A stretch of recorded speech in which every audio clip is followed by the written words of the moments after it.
to deal with that kind of a case. We further serve as a safe haven for whistleblowers under the Protected Disclosure Act.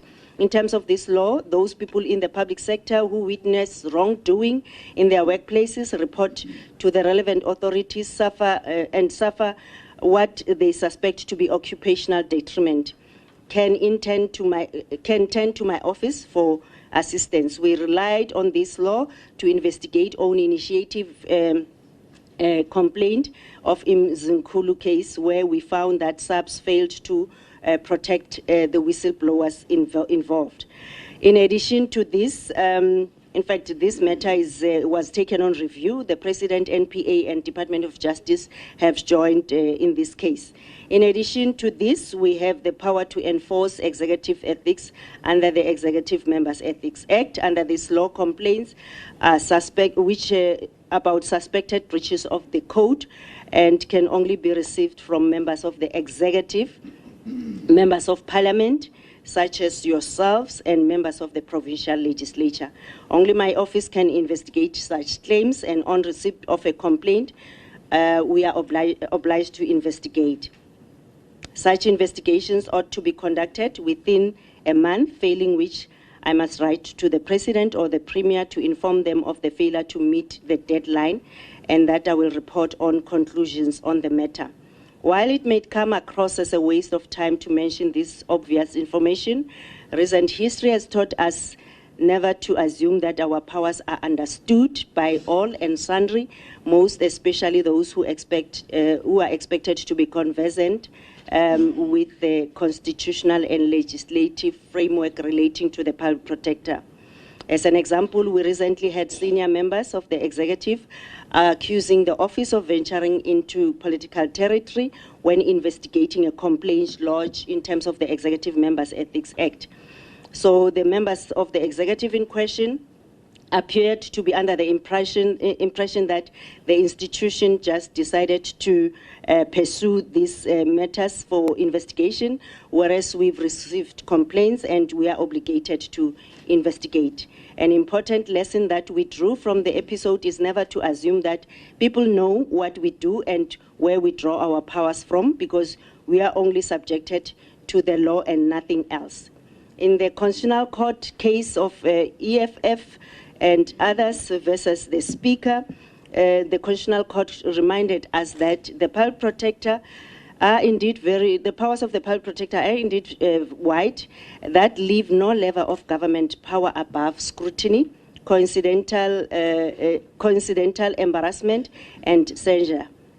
Her investigative powers are not supposed to bow down to anybody, not even the door of the highest chambers of raw state power. The predicament, though, is that mere allegations and investigation of improper or corrupt conduct against all, especially powerful public office bearers, are generally bound to attract a very unfriendly response. And unfavorable finding of unethical or corrupt conduct coupled with remedial action will probably be strongly resisted in an attempt to repair or soften an inescapable reputational damage. It is unlikely that unpleasant findings and a biting remedial action would readily be welcomed by those investigated. The work that we do is not easy. Every single person in the Republic has their own ideas as how it should be done. We've taken a decision they do not like. We are incompetent, we are biased, involved in political factionalism, or not fit for office, etc. But then we will try our level best to do our work without fear or favor and serve the South Africans, especially people at the grassroots level. The truth of the matter is that our legal framework provides for such checks and balances. Once a party is unhappy with our outcome, it's within their law to take us on review. And we see this all the time in the courts, where the higher court decision are appealed successfully at the Supreme Court of Appeal or the Constitutional Court. Strangely, when this happens, we never hear that high courts being accused of a lot of things that we've been subjected to. We've taken it upon ourselves to continuously explain to we now have things from the same perspective. We have Vision 2023 as an institution. That's our key focus until 2023. It has 8 pillars: to enhance access to our services, engage communities in their mother tongues for effective communication, increasing our footprint, leveraging stakeholder relations to advance our interests through MOUs, projecting an image of a stronghold for the poor as we should be, ensuring that people are well versed on their rights, persuading organs of state to have effective in-house complaints resolutions means to offload some of the burden from our shoulders, inspiring people to be their own liberators. Despite these challenges, we have kept our heads low and focused on the task at hand. Since my arrival in the office in October 2016, we have been trusted with just under 50,000 complaints, 95% of which are bread and butter matters affecting the people at the grassroots. We finalized nearly 35,000 of those matters. I must add that 2019-20 caseload is not yet included in these statistics. Not all of the matters that we finalize results in formal investigations, which explains why I've only indicated that we have issued around 102 reports. And of those reports, more than 70 remain unchallenged in court. The rest have been taken on review, and we have successfully defended 2.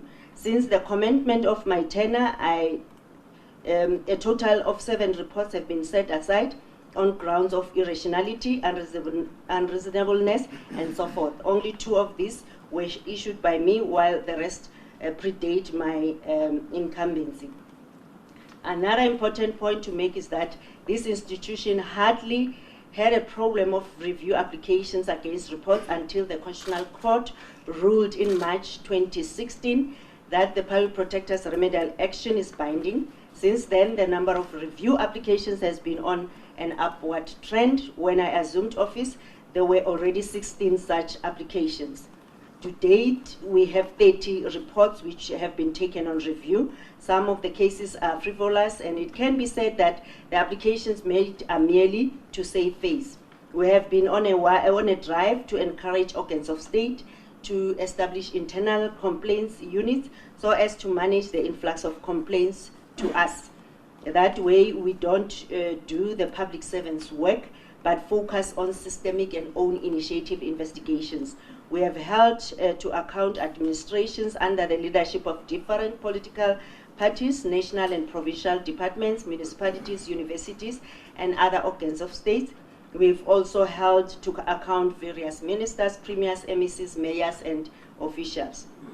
Our approach remained the same. What happened?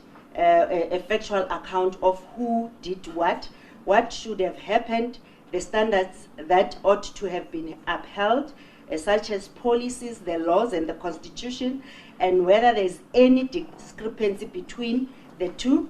There is certainly room for improvement, and we will redouble our efforts, working within our means to get more work to be done with less.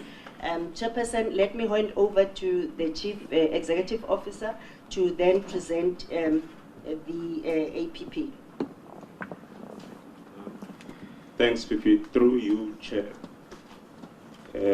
Good afternoon, Chairperson and honorable members. Mine is to take you through what the organization is all about. I'll try to go as slow as possible, since this is our first visit. We'll start with the vision of the organization. It's basically the empowerment of people and accountable public administration. That's what we believe in. And therefore, the mission to protect all persons against administrative injustices, improve service delivery, and promote good governance in state affairs. So our reports basically talk to those things. The purpose is basically a catalyst for change in pursuit of a good governance. Now, we have principles, we call them which is accountability, integrity, and responsiveness. I'll talk much about that. And then our values are Pule, which is passion. We are a very passionate organization, and Ubuntu, we believe in respecting the dignity of everyone who come to our office and people in general. and also the constitutionality. Leadership, we always believe that as an organization, we must lead by example, and efficiency talks to how we respond, the prompt responsiveness to the reports or the investigations that we are doing.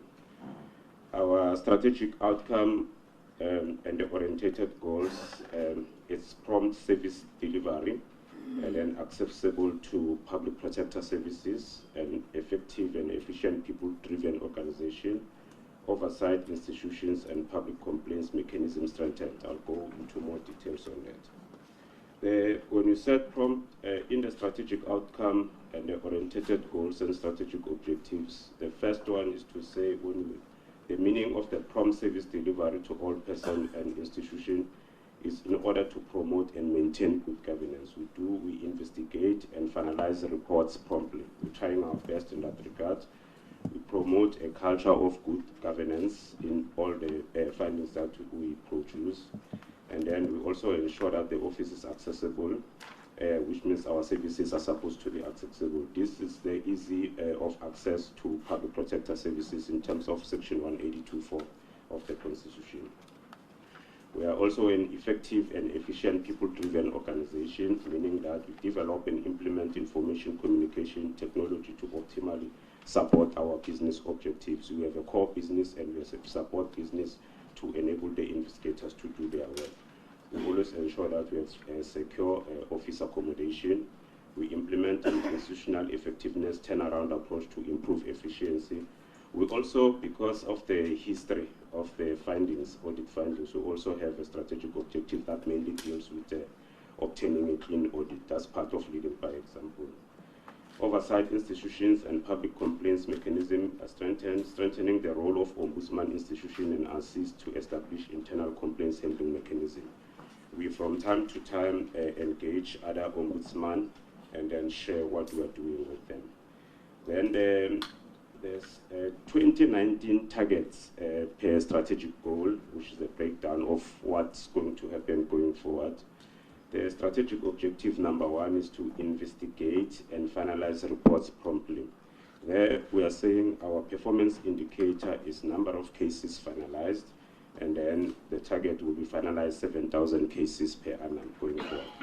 Then the performance indicator number 2, there will be number of investigation reports finalized and published 56 investigation reports by the end of the financial year. I think the PP has explained that not all the reports are published, hence the number is like that. Then percentage of adherence to turnaround times in finalization of cases. We are saying we try by all means to finalize 100% of cases within the following turnaround times. If it's early resolution, it should be within 6 months. Service delivery matters, it should at least be within 12 months, and then the good governance matters at least by 24 months. So we categorize the complaints that we receive as an office. Then carry on to investigate and finalize report. We are saying percentage of 2 years and older cases finalized. The target is to finalize 100% of 2 years and older cases by the end of the financial year. Then what follows there is investigation and finalization of systematic investigation intervention. We identify and investigate 2 systemic interventions per financial year.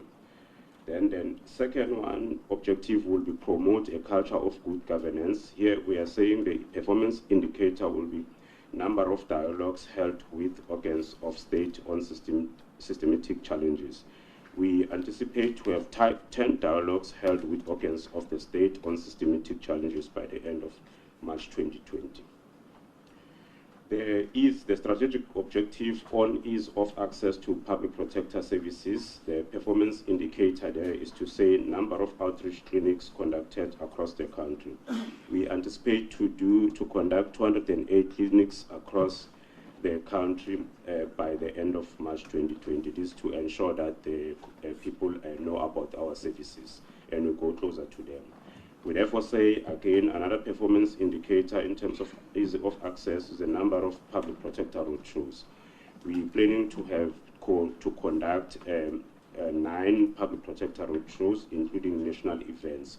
We, from time to time, go to the national events so that we make our office known. Number of radio slots conducted, we are saying going forward, we are going to conduct 2 radio slots per province. And the strategic objective, implement an institutional effectiveness turnaround approach to improve efficiency. We are saying the performance indicator there is percentage of development and implementation of the turnaround strategy.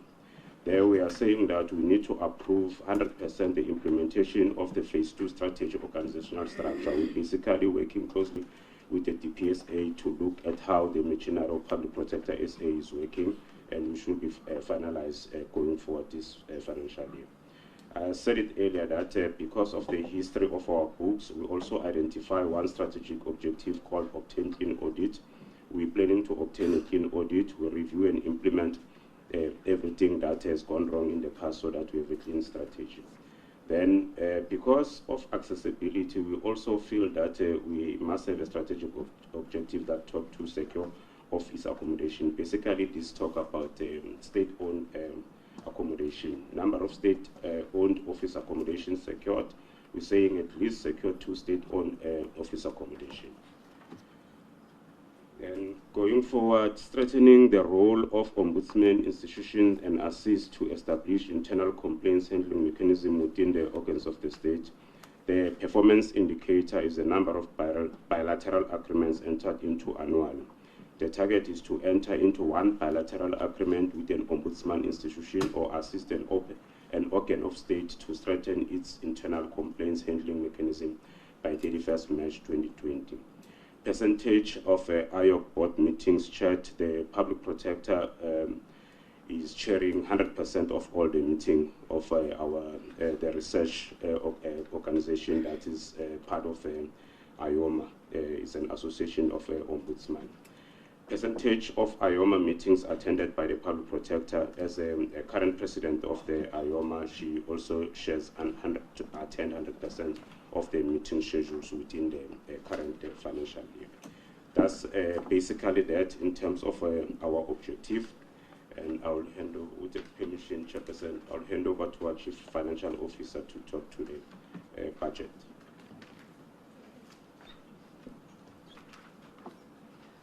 Good afternoon, Chairperson and honorable members. I will take you through the 2019-20 MTF budget for the office, starting from slide number 34. The budget that we are receiving from the National Treasury for 2019-20 is 321.4 million. However, we've also projected our own revenue in terms of interest that we're receiving from the bank, as well as other income, and therefore the total revenue estimated for the 2019-20 financial year is 322.6 million. In terms of 2020-21, the total estimated revenue is sitting at 340.3 million. In terms of 2021-22 financial year is 357.7 million. In terms of the breakdown or the economic classification, 257.1 million in 2019-20 will be for the compensation of employees, and our goods and services will be taking 62.5 million. Of that 62.5 million, 56.7 is contractual obligations, and 2.3 million of that will be funding of our APP activities as outlined by the CEO earlier. Then we've got 3.4 million that is for other operational costs which are non-contractual. And then we've got 3 million on capital expenditure. That is just the breakdown of the 2019-20 financial year's budget. In terms of slide number 35, we're breaking down the budget as per each program. Administration has a total budget of 123.9 million. Compensation of employees at 64.2 million. Goods and services at 56.6 million. Capital expenditure at 3 million in 1920. And program number 2, which is investigations, it's sitting at 185.2 million, of which 180 million is for compensation of employees. Goods and services under the program 2, which is investigations, sits at 5.1 million.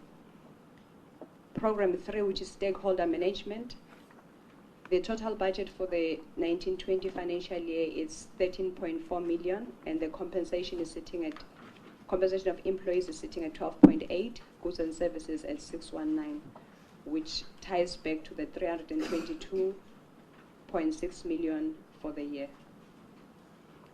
The next slide talks to challenges and interventions, strategic challenges that the institution is facing. Currently, we are insufficiently funded as the institution. However, in terms of our interventions, we from time to time engage the National Treasury through the budget bid processes. And secondly, we have capacity shortages. What we mean by that is we've got few investigators. We're also lacking diverse skills such as forensic, actuarial, engineering, quantity surveying, etc. within our workforce. What we're currently doing in terms of that challenge, we are outsourcing some of the investigations where such expertise are required. And in some instances, we've got MOUs and SLAs with other organs of state where they assist us with those investigations. In terms of security, excuse me, we're also lacking security measures and systems, especially in our provincial and regional offices. And what we currently plan to do is to leverage state resources by securing office accommodation, as the CEO mentioned earlier, state-owned accommodation where we'll be able to be in a shared environment and we don't have to pay security services on our own, which we currently cannot afford. And then from slide number 38, we are indicating additional funding that we had presented to the National Treasury during the 2019 MTF of additional budget that we requested but we could not be provided, and it's broken down in terms of funding of critical positions. There's been positions that were vacated which we could not be able to fill, which includes core business in terms of investigators. For 2019-20, the additional budget required on those positions is 15.6 million, and on the MTF as a whole it's sitting at 49.7.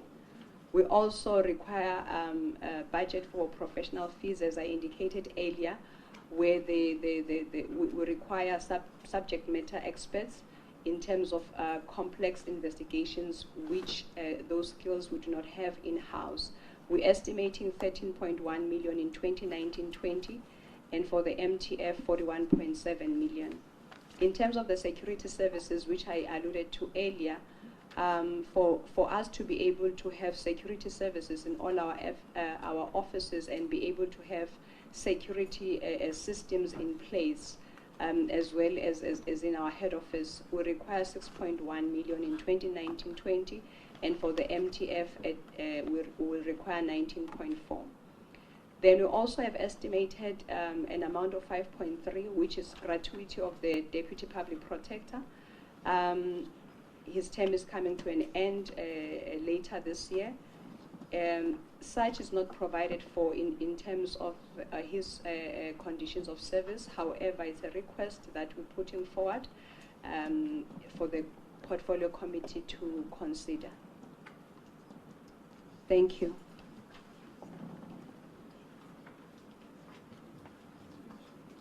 Thank you, Chairperson. We're done. Thank you very much for the presentation. I will now invite inputs from members, questions, priority seeking questions, opinions.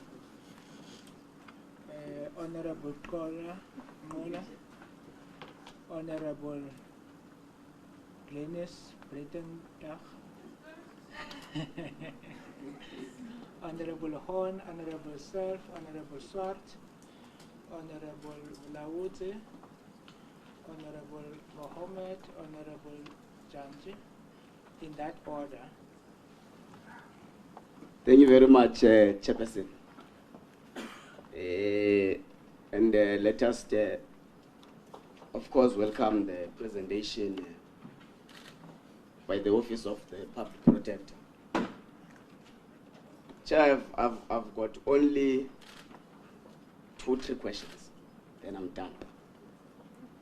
One, in the overview, the PP made mention of they are in an institution that operates without any form of interference, whether from individuals or state or organs of state. Secondly, Chair, there is in the overview an allegation that there is a member of the executive or some members of the executive who alleges that the PP's office is influenced by the politics of the day. But the overview does not give a true reflection against what has been alleged in the what is said to have been alleged in the report. For the benefit of the committee, Chair, and everyone who's here and the public entirely, let us ask again this question in bold capital letters. Does the PP's office get influenced by the political dynamics of South Africa to take decisions or to conduct itself in the discharge of its own mandate? Two, Chair, part of what reflects from the report is there is a commitment of whistleblower protection, which is fine. Now, the question I want to pose to the office is, do they offer witness protection, or they are dependent to their engagement with the SABC and any relevant department to that effect? Lastly, Chair, they have made mention that there are a number of almost approximately 30 cases that have been taken to review. One, on that, these 30 cases that have been taken to review are against how many number of cases that they have received as an office? Two, Chair, lastly,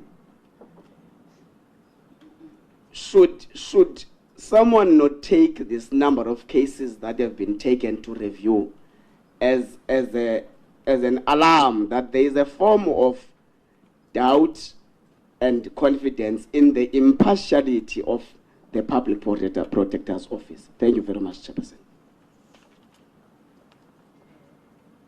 Thank you, Honorable Mulaudzi. No, it's covered. Thank you. Honorable Glennis Reitenbach. I'm improving, Honorable. I see that. I was told if my microphone to work. I can see that. Thank you. You're very welcome after the fact.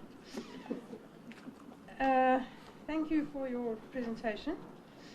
I have a few questions, certainly more than the previous honourable member. I'm interested in the appeal to the Constitutional Court in the matter of the personal cost order against the Public Protector. I'm interested to find out who's funding that litigation.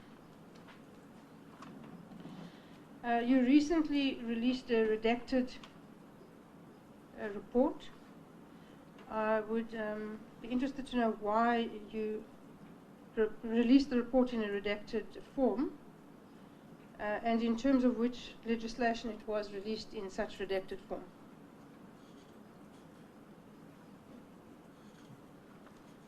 In 2018-2019, you were able to pay your, were you able to pay your contracted commitments, or did you receive extra funding from the Department of Justice, and if so, how much?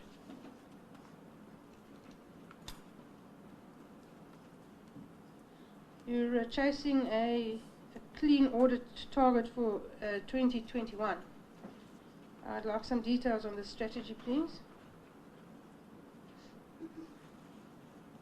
I'd also like some details on the position of the Deputy Public Protector. We're aware of the,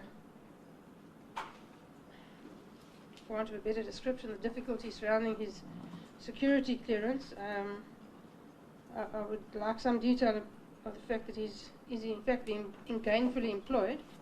I must assume that there are many reports in your office that don't require top secret clearance? And is he working on those?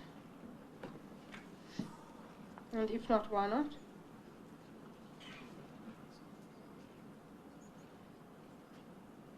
The remedial, action, the percentage of following up of remedial action, that indicator has been removed. Why is that?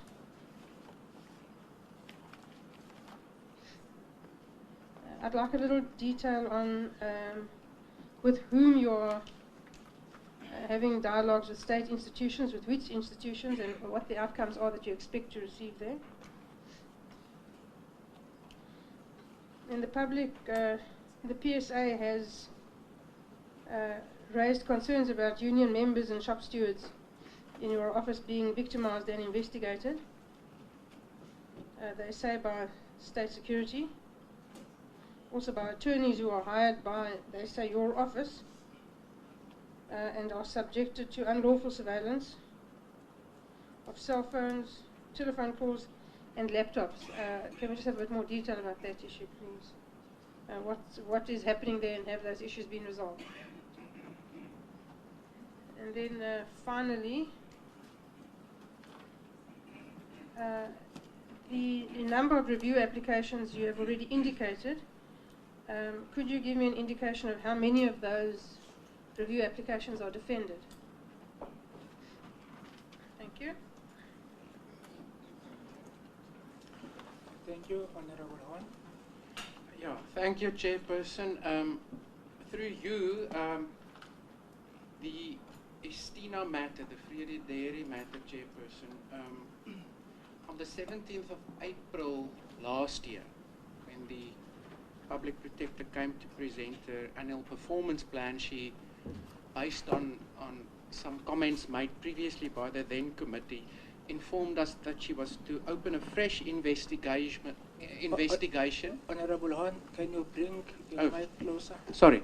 Yeah, so on the 17th of April last year, when the Public Protector presented her APP to the previous committee, she informed us that based on the dissatisfaction of the committee in the Fifth Parliament about the way the investigation into the Vrede Dairy matter was handled, she was reopening the investigation with a twofold focus. Firstly, to interview the supposed beneficiaries, and secondly, to look into the involvement of politicians in the drafting of the plan and the sign-off. So we know from media reports that a year later there was public hearings in Vrede where the beneficiaries were invited. Could we get an update as to what other progress, if any, have been made in respect of the investigation into the involvement of politicians in this whole saga? And then in respect of the report that did come out and the finding by the North Gauteng High Court that it was reviewed, set aside and found unconstitutional, we know that in public, the Public Protector said that she fundamentally disagrees with that finding, and that she was looking to seek direct access to the Constitutional Court to obviously address what she deems erroneous findings of the North Gauteng High Court. So if we could be apprised as to whether that application to the Constitutional Court has happened. Then in respect of the matter that has been raised here today in the presentation, on page 9 of the presentation, and as the Public Protector has indicated, as a matter of fact, a matter of public debate, and that's the information that there is now an investigation into possible money laundering on the part of the President. I would like to just get clarity from the Public Protector. She refers to her powers in terms of POCA, the Prevention of and Combating of Corrupt Activities Act. But the way I read that specific section, section 64A3, it is very clear that there firstly must be an allegation of corrupt activities, and secondly, that the allegation must turn on public money. Now, the complaint which has led to this expansion of the investigation dealt with private money. So I think we need an explanation as to how the matter then can be within a jurisdiction. And secondly, since specifically, even though we know she on own initiative may investigate matters, the Act is also quite clear to say that there must be at least an allegation of a possible breach of POCA. Then, Chair, my last question relates to the report released, the last high-profile report release, and specifically, that's the one regarding Minister Gordhan, the so-called rogue unit at SARS. And the one matter I want to be clarified on there is that the Public Protector in a report stated that these security intelligence surveillance equipment of SARS, she made specific inquiries about. SARS failed or refused to come back to her to provide an answer, detail or information.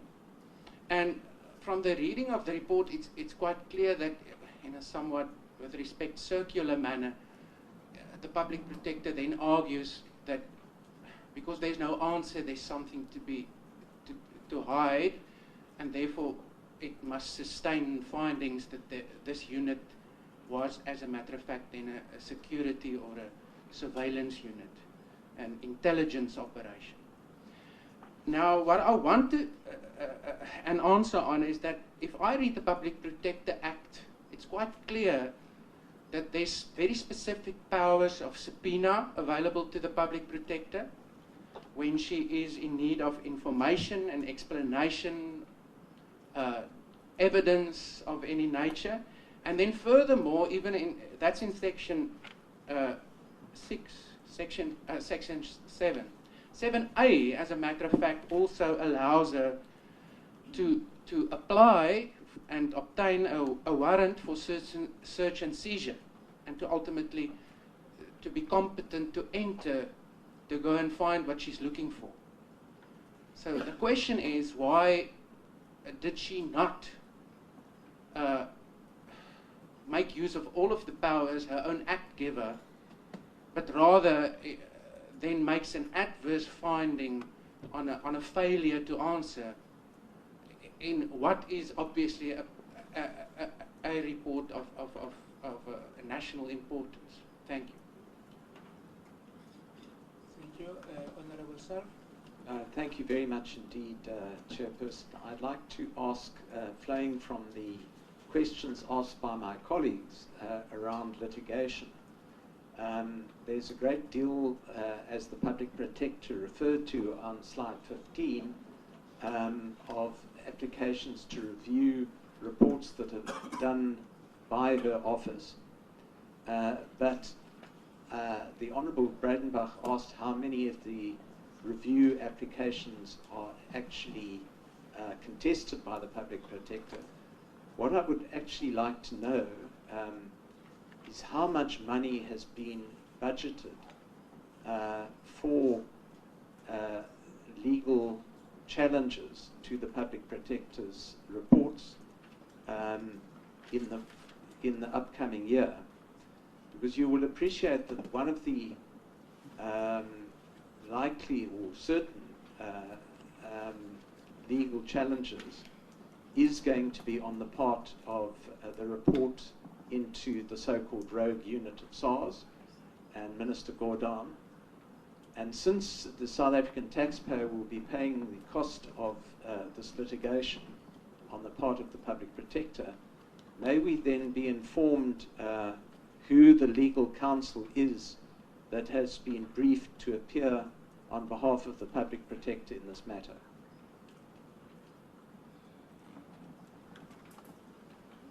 Swart. Thank you, Chair, and thank you, Public Protector. A number of issues have been raised in your report to us, one of which relates to the Deputy Public Protector and his position, and I'm just concerned about the issue relating to the fact that his term comes to an end now. And Chair, it's up to us as a committee, we need to start looking at that to appoint a Deputy Public Protector. But the lack of a provision for any gratuity, and I think that is something that one always needs to look at as well. That's the first issue, and I was going to cover the issue of the work that the Deputy Public Protector is doing now, but that has been covered by one of my colleagues. Chair, one of the issues relating to the report on Minister Gordhan and the SARS unit is that this report differs from other reports because it now contains a specific instruction that remedial action cannot be ignored whilst a court considers any review of that report. Now, why was it deemed necessary to bring this finding into this particular report when it's never been done in any other report? Chair, then the issue relating to, and an issue that I have raised continually in the other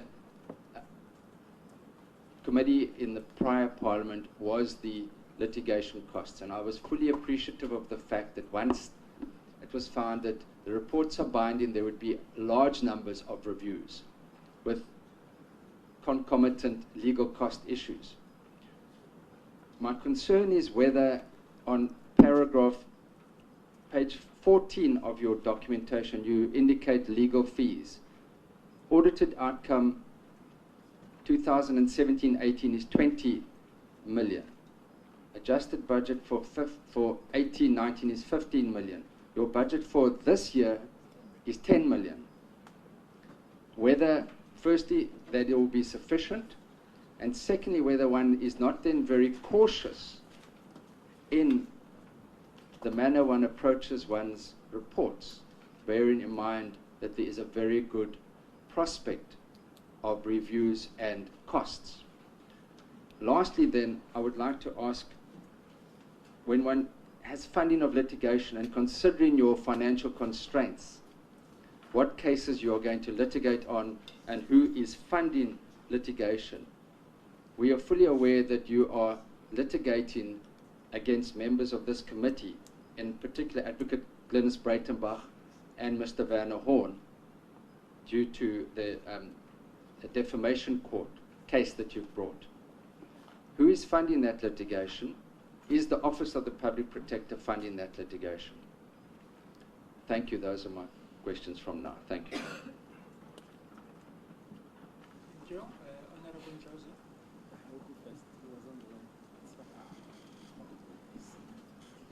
Thanks, Chairperson. Oh, thanks, Chairperson, and thanks, Public Protector. My first question will be about the assistant by the department in the previous financial year about the outstanding invoices, which I think is in 2017-2018, they assisted the Public Protector by 15 million to pay the invoices. Your voice is too low. Okay, to pay the outstanding invoices. I just want to know, by this current financial year, do you still have that problem of outstanding invoices which need to be paid? The other thing is about the 38 institutions which you named them and shamed them by failing to comply with the remedial actions of the Public Protector. Did you take the matter up to the Minister or to the President or to the MEC or Premier in terms of provinces as per the as per Rule 44? The other question is about the technically insolvency, which was declared by the AG on the AG report 2017-2018 and again 2018-2019. Just want to know, did the Public Protector able to pay all the contracted commitments which caused the Public Protector's Office to be technically insolvent. And the issue of Vision 2023, the 8 pillars, at slide 16 of your presentation, how far with them, all of them, which stage are they now, those 8 pillars for 2023 vision for the Public Protector? Lastly, it's about Minister Pravin Gordhan's matter. Did you refer or forward the matter to the NPA or any investigative authorities, as alleged that the thing which was happening there at SARS was illegal activities? Thank you.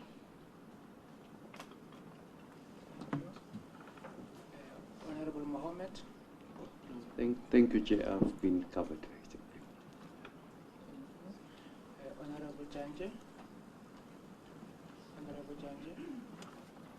Thank you very much, Chair. Chair, I just want to, I have a series of interactions with the Public Protector. I just want to start at a general level first, before I go to the APP and the finances. I must say I was a bit confused receiving this yesterday, because I had invested a lot of time in the very good work you did in the APP, and you went at length in terms of the organizational environment, you know, to help us understand, because at the end you're making a case, which I think it's important to respond to, about additional funding and why you need this, and so, and that helped. But I got confused because your presentation, which you did, which I would like to ignore, confused me, because it gave me 2 sets of public protectors. This, which you have just presented, is a presentation of a public protector who is very angry and aggrieved, basically, who is raising issues that don't necessarily live in this committee, should not be here, because you're responding to allegations that have been made, or call them attacks on you, whether it's an executive member, this one.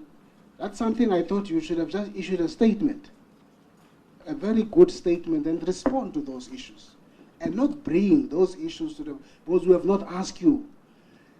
Today is about us listening to your plans going forward, so that we see whether there's a credible plan that we want to, because you're asking particular request. So I really want to make that point, that I was disappointed, Chair, that it's more than 6-7 slides where you're really offloading the kind of disappointment that you have and so on. And I thought that was irrelevant, to be honest, from where I'm sitting. And let me start, Chair, to go to the APP. Because I'm actually going to start because if we're to follow these things you're raising, we're going to have to ask you, who is this member of the executive they are referring to? Who's nameless in this? And there are many of them, but I won't go there. I want to go to the APP. And maybe the first point I want to get into the APP, let me start with what you said are your achievements. You know, on the achievement, you make the point that you just have under 50,000 complaints in your 2.5 years that you have. And 95% of that is bread and butter matters. So basically, well, the 95% means that there's 35,000 of the 50,000 which constitute your bread and butter issues. Meaning, therefore, there's about 12,500 of that 35,000 that you have not touched at all. And it falls under your achievement. And it's supposed to be bread and butter issue. These are your easy issues to deal with. And you call them early release kind of reports. That's the category. And you're not seeing that because all of what is in the media, it's about 2,500 out of that 50,000. And I'm trying to break it down. It's not broken down here, but I think you have given a sense of that. That on its own says to me, I can't see that as a success as it stands. And I really want to make that point. And I would welcome your response to that. Certainly, I don't see it as that. And then you speak about 100 investigation reports over 3 years. Let me not say 3 years, 2.5 years that you've done. 100 of those. I'm raising that because I want to go to the APP where you speak about on annual basis you want to have 56 as an example that you want to. And as we sit here, we're done with the first quarter. And my question is, out of the 56 of the first quarter, can you tell us now, because it is this financial year, how many have you done out of that 56? I'm not going to even touch the second quarter that we're in now. You've done with the first quarter, which is the 56 reports. Page 2 and page 3 of the APP itself, and not the presentation, if I may take you there. It would be important maybe if you can respond or send them in writing. The old and the new cases, there's a backlog. I think that you are referring to. I think it would be important to just get a breakdown of that and a list of those. Page 3, and in fact that breakdown for me, it will also help if you get an age analysis of that, of those kind of cases, broken down per issue, per geographic area, and the percentage concluded in each of those kind of cases. Because from your 466 backlog, we have 183 that has not been touched at all, and you raise that in your APP. I would be interested if we can be finished with a response to that. I'm still on the APP chair, as I said, and I'd like to spend a little bit of time on this, though I've been covered in some areas by my colleagues.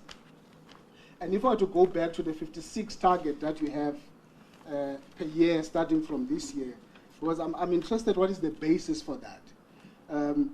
Because if you, for example, you say the number of cases finalized is 7,000 per annum, and then the number of investigation reports finalized and published, you're looking at this 56 by 31st March. I think I've raised some of the question there, because if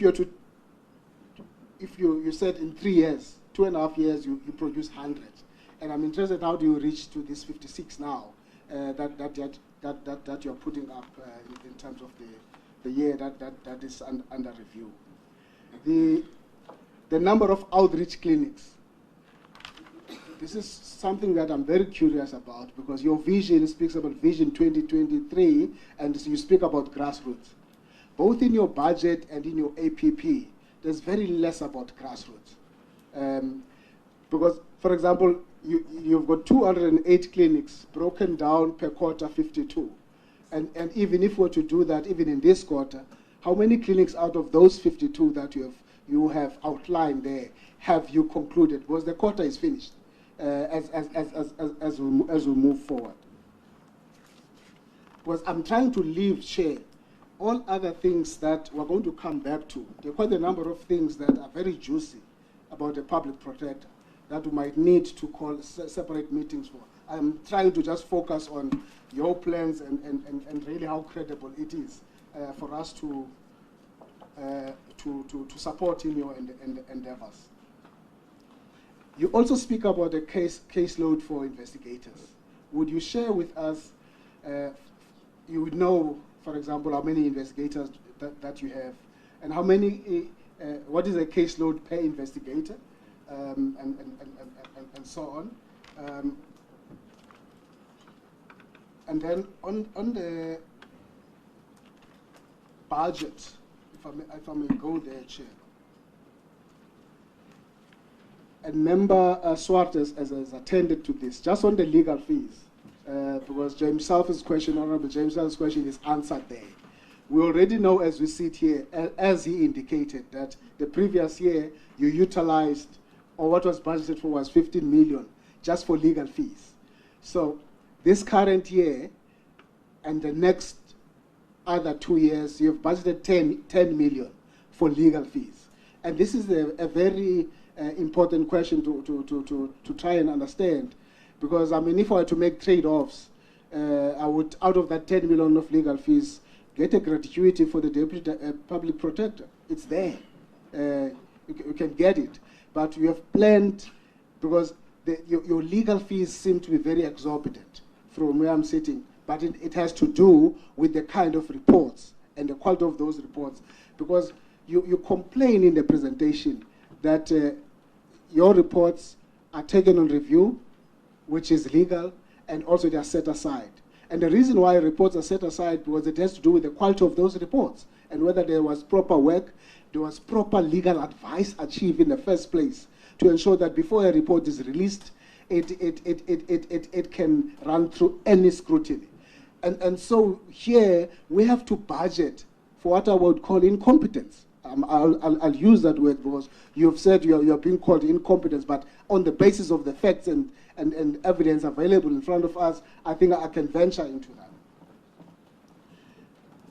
Still on the budget, Chair, I would want to just understand from the finance on page 36 of your presentation. You said the value proposition budget you have presented to the National Treasury. Can you give us a status on that? Where is that thing? Is there any progress on that? And then to follow that, just to go to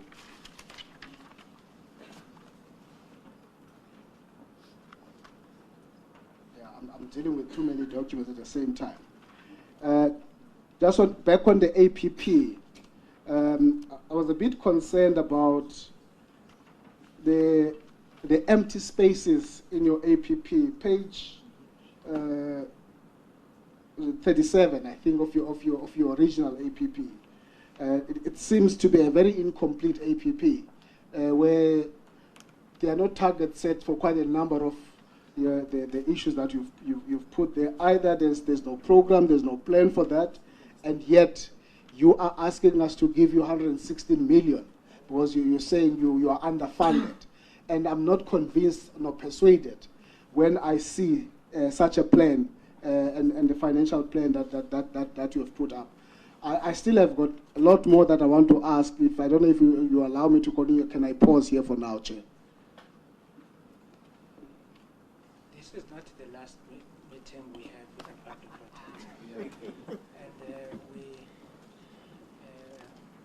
might have a situation where we sleep here the whole night. We don't mind, but others would.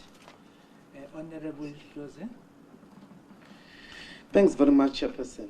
We've been convened here really to be appraised about the future plans of this office.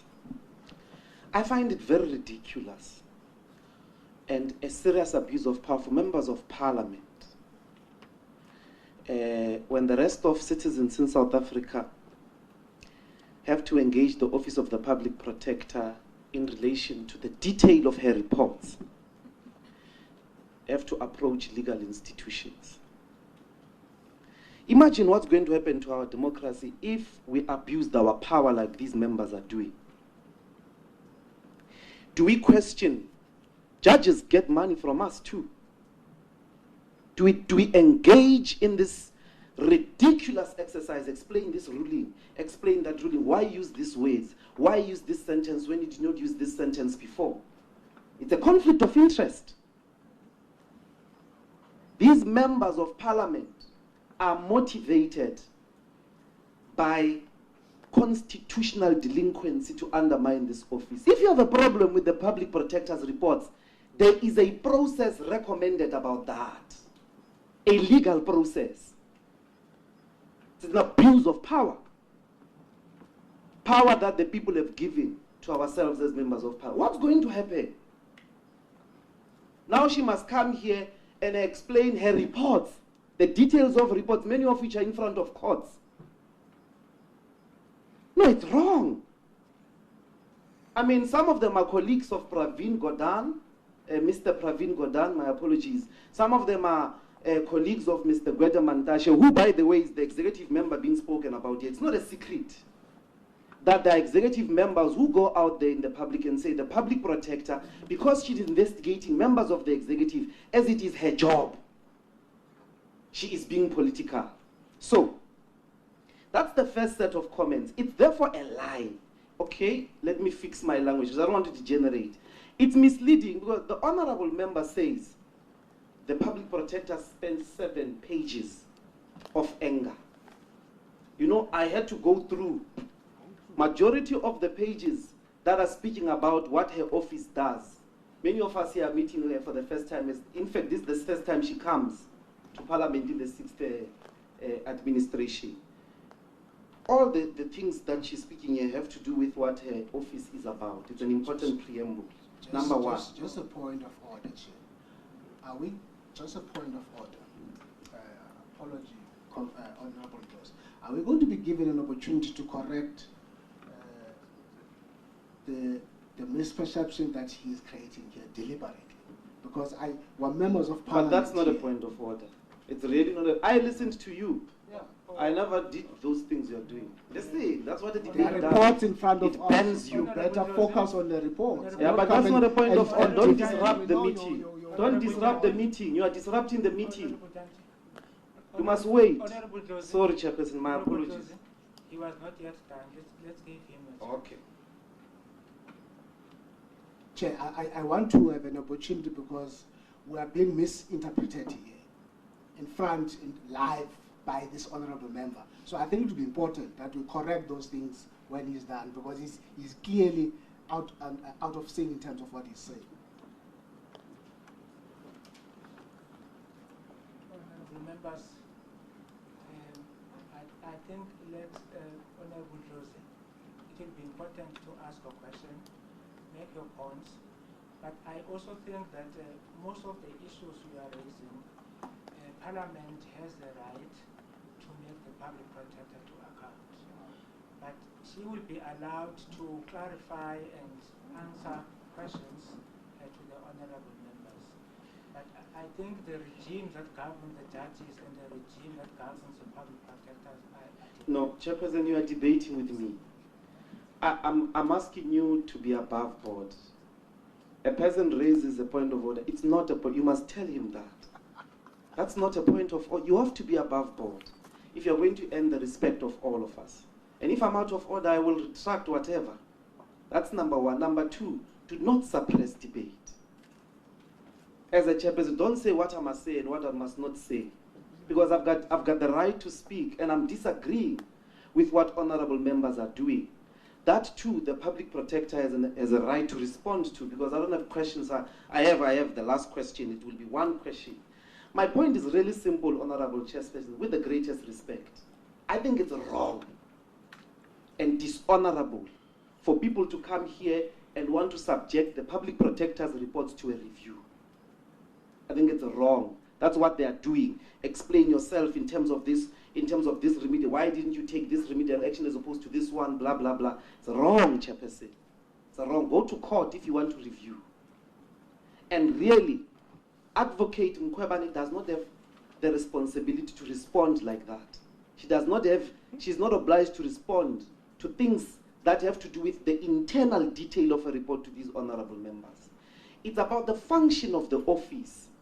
And to the extent I think other questions have been consistent, because I find it dangerous. I think it's dangerous because a person will be investigated here. Instead of going to court, they are going to send questions to members here and say, ask her about this remedial action, ask her about that. That's wrong. They must be told, these honorable members. I was saying earlier on, one of the honorable members was saying there was a rant of anger. It's not true. I will give the public, I will tweet these pages, 7 first pages. There's legislation, there's court decisions, no, the public protector is making a comment, a proper preamble, actually a great preamble, about which serves as a motivation for these funds that she needs. There's no rant.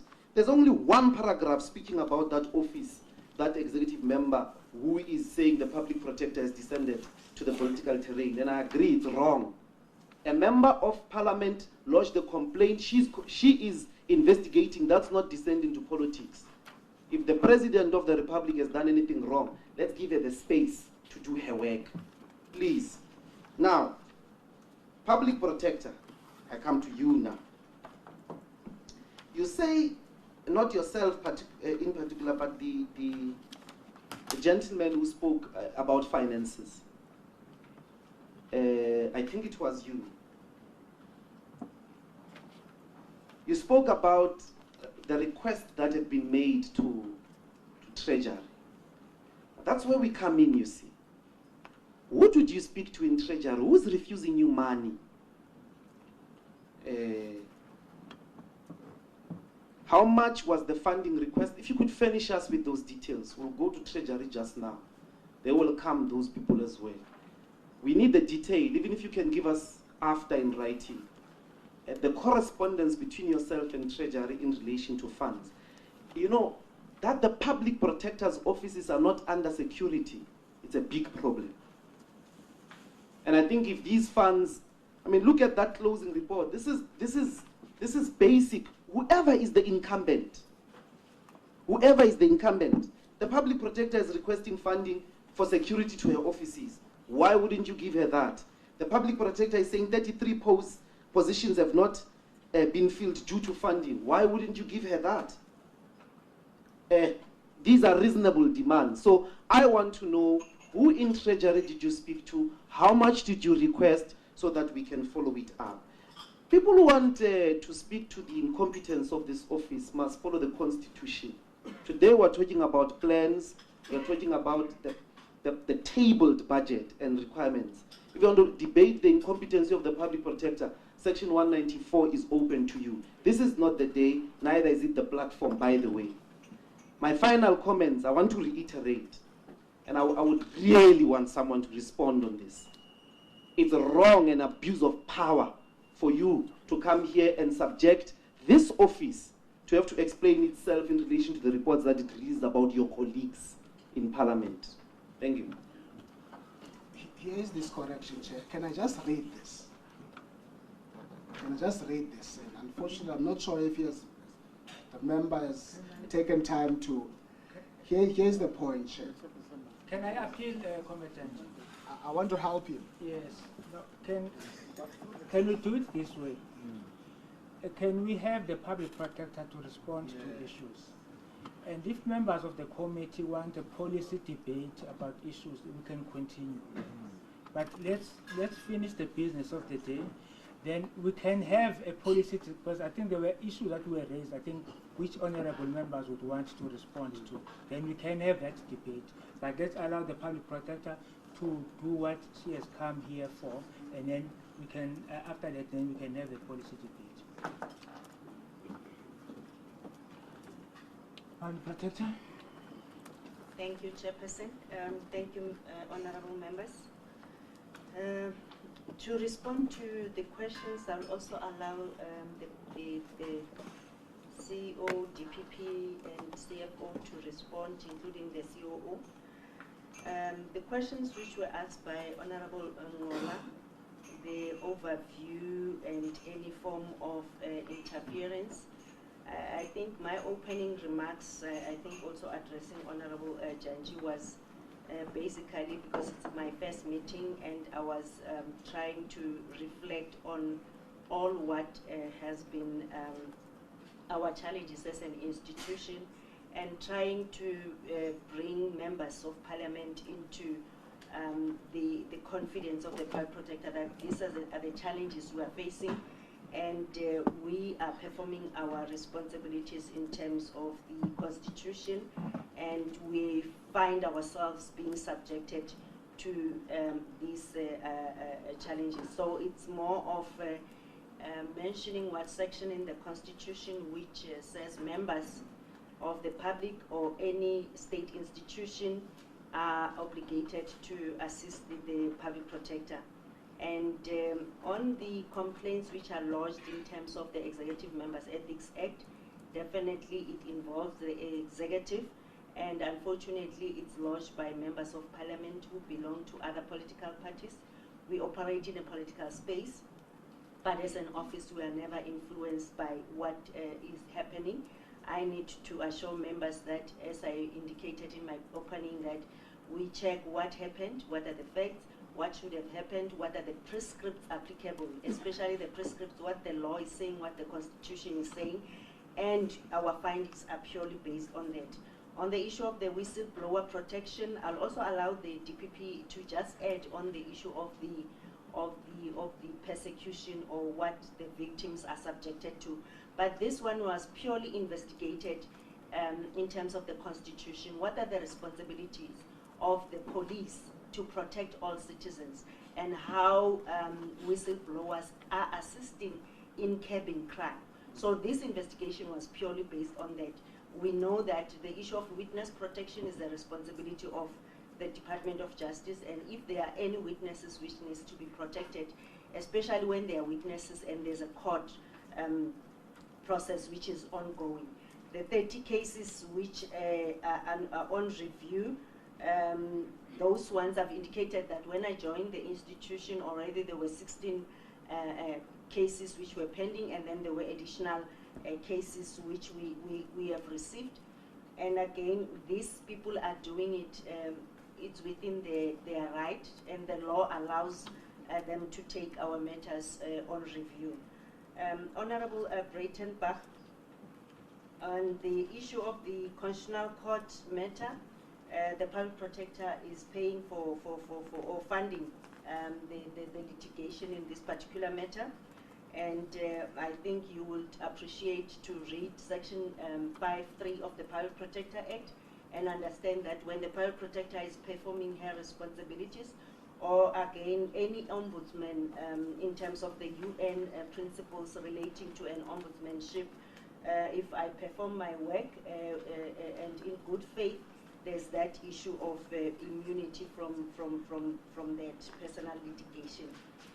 And 2018-19, able to pay contracted or how much from justice, I'll allow the CEO to answer that. The clean audit strategy, the CFO will answer that. And the position of the DPP, I'll allow the DPP and the COO to just indicate the workload or what he's been busy with.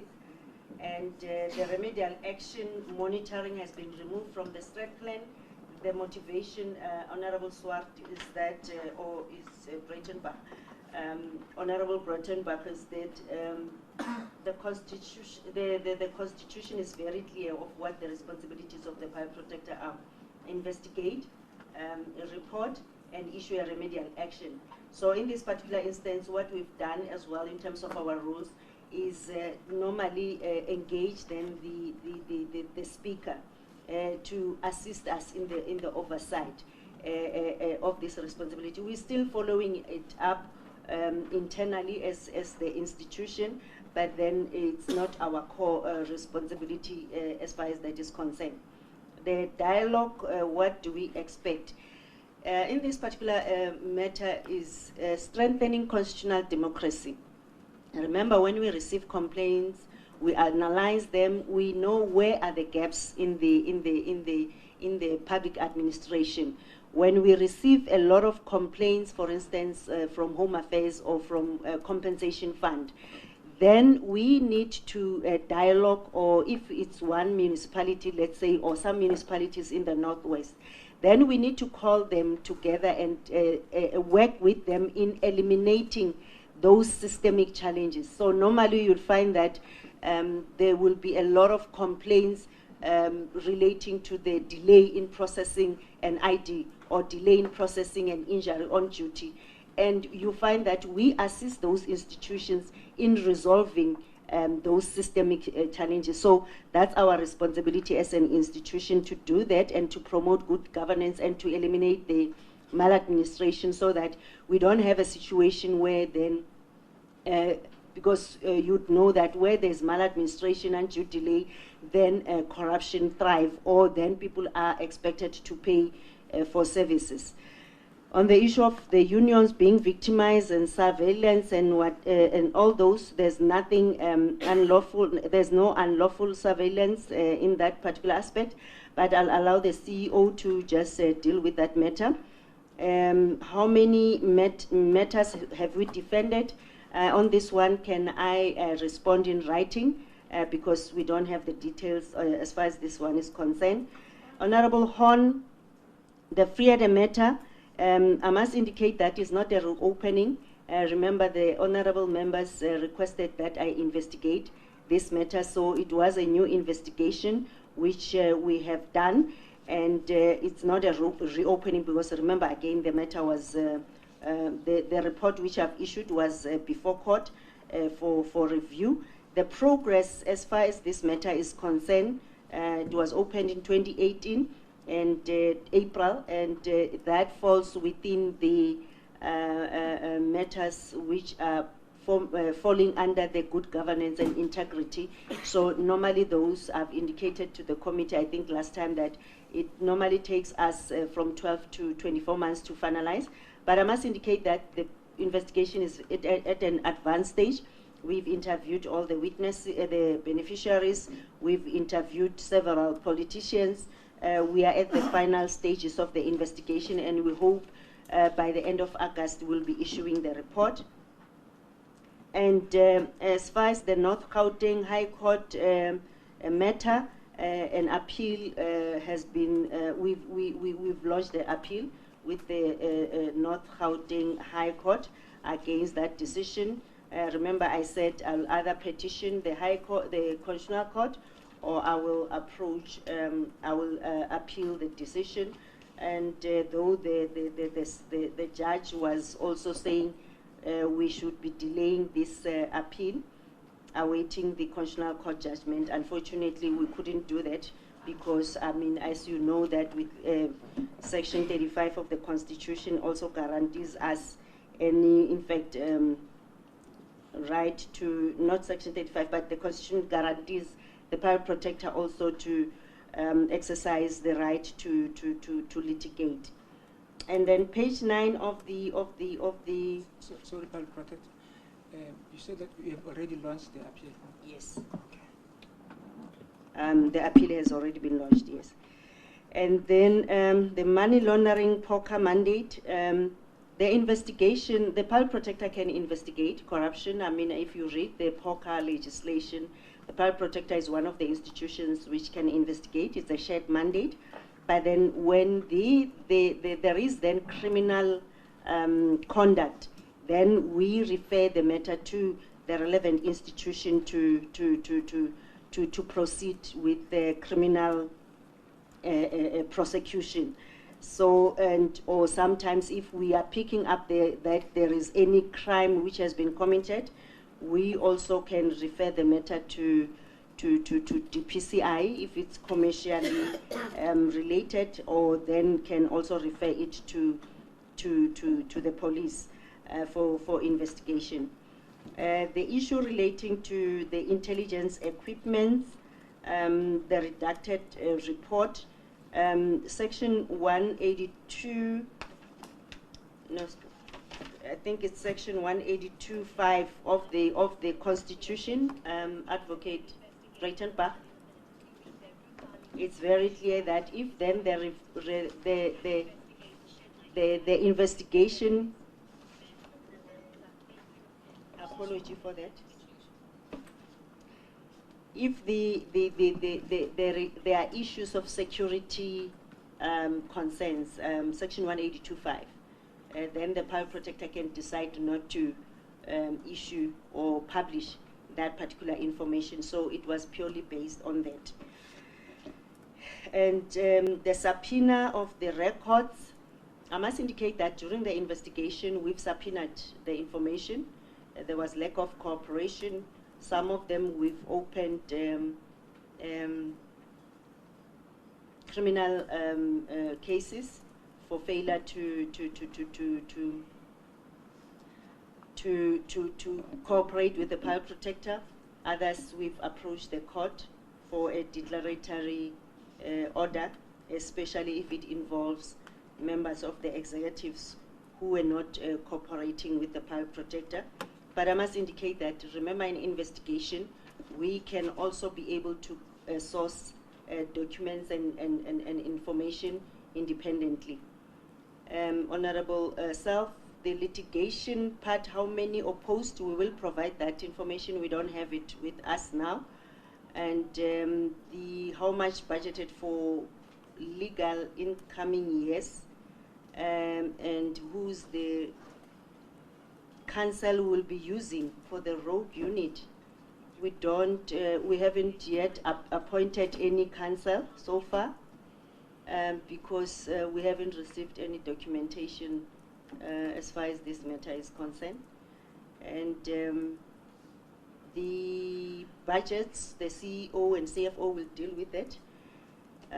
Honorable Swart, DPP gratuity, okay, that one you said you'll deal with. The SARS remedial action cannot be ignored.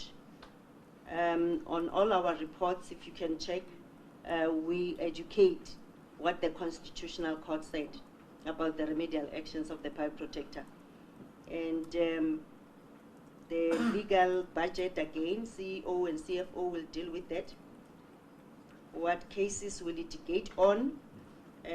Who's funding? The institution is funding the litigation which we have as an institution.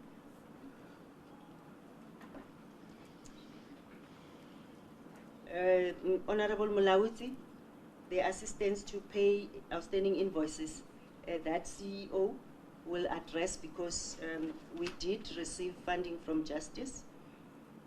The name and shame, Honorable Mulawuti, I think even last year we engaged on this matter, specifically that one, the vendor pension fund.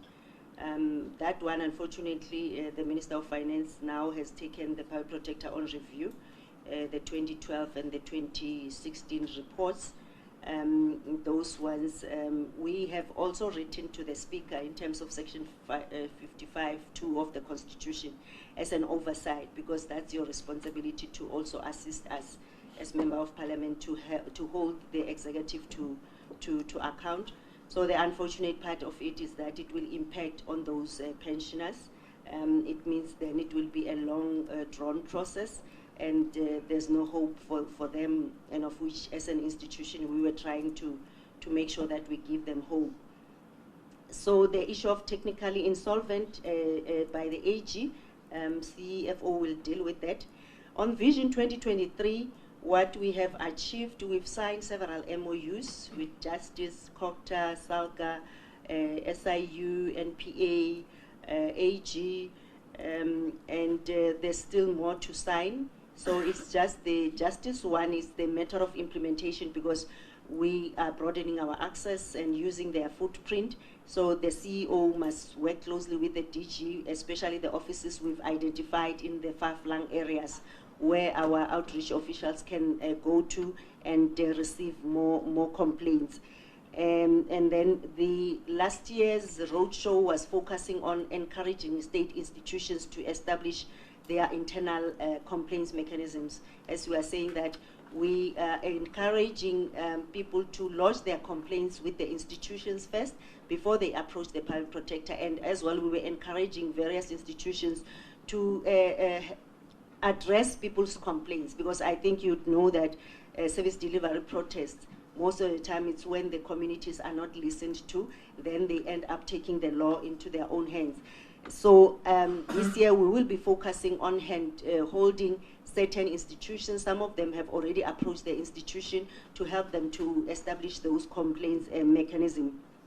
And we are saying it doesn't need additional funding, and we are not saying establish ombudsman offices like your military ombudsman, health ombudsman, but you are saying at least have an official or officials who will be listening to or will be receiving the complaints and deal with them. And the other one of access, Public Protector conducts road shows every year, and we're also utilizing the national days where we can engage with members of the public, and we can then take their complaints or then advise them at those activities. And Honorable Janji, I think I've indicated earlier why I was mentioning in my opening, it was part of reflecting with the committee that yes, you are new members, and it was taking you through or into confidence that these are the members issues which are in public. And again, it's challenging to find executive members then commenting in public about the institution, a constitutional institution where they are expected to be assisting the Public Protector. I mean, it's an issue of constitutional violation, and especially if they've taken an oath of office to do that. So on the issue of the achievements, we will have to break down the 50,000 and why the balance of the 12,000, because some of them, remember, when we've received them towards the end of the financial year, it might be matters which we have not yet processed, but then some of them you'd find that it's matters which we are still busy dealing with as an institution. We can commit that let's give you the proper breakdown as far as that is concerned. And then 100 investigation reports. Why the 56 reports and how many the first quarter? The 56 reports were based on the previous year's number which we've achieved. We've increased it because in the previous financial year, I think it was 30 reports. So this financial year going forward, we said 56 reports because trying to be innovative in doing our work, using our hard powers, because in the past you'll find that when there's no cooperation, we don't subpoena, and the issue of search and seizure, though we have not used that power, but then the power of subpoena, then it makes the issues to be processed quicker, but also from our side to also comply to our service standards. Especially where we receive a complaint, we should be sitting down with the complainant to understand their complaint instead of assessing the complaint a year. In fact, the issue was you would find that some of the files are not attended to for a period of 3 months. So now it's compulsory, hence we now have the Chief Operating Officer and the DPP who will conduct file inspection to make sure that we are doing this expedited investigation. But then the reports, remember, are dependent only on where we are picking up systemic challenges or where we feel that there is a remedial action to be issued to correct the redress.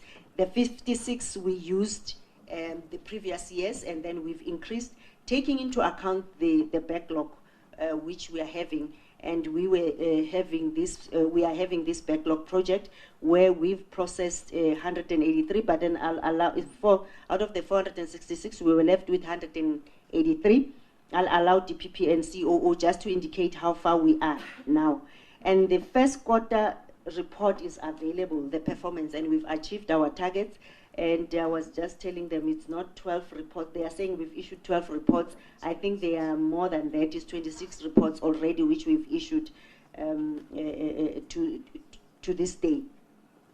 So the outreach clinics, you know, when I joined the institution, we had 815 target, but that was not structured in a proper way because you'd find that outreach officials will go out or meet a family and say it's a clinic.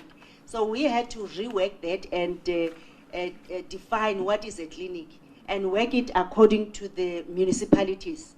So if KwaZulu-Natal has 11 district municipalities, we expect KwaZulu-Natal to visit the 11 districts, and Eastern Cape, maybe if it's 5, all those 5 districts must be visited so that we can expand our reach And hence we're having MOUs with some of the speakers, provincial speakers, who will also engage at their provincial and district level.